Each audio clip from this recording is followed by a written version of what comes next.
Се подобруваат условите за наводнување на земјоделските површини во источниот дел на државата.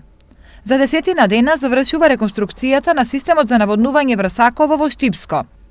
Станува збор за инвестиција во вредност од 40.000 евра.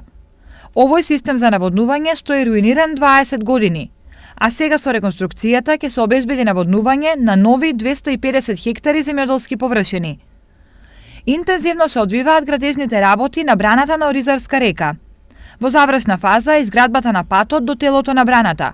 Активно се работи на асфалтирањето и потоа почнува изградбата на браната. Со изградбата на оваа брана ќе се реши водоснабдувањето на повеќе населени места во општините Кочани, Виница и Чешиново Облешево. Ова се дел од напорите на државата за зголемување на земјоделските површини кои се обработуваат и за поконкурентно производство. Сепак, на терен резултатите за обработување на површините се поразителни.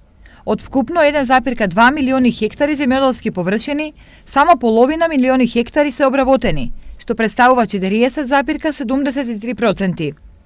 Во земјата нема повеќе леп, тврдат оние кои живеат од нивите. Моментално се наоѓаме во една тешка состојба, нафтата е поскапена многу, ѓубрето многу, а пшеницата и јачменот се без пари.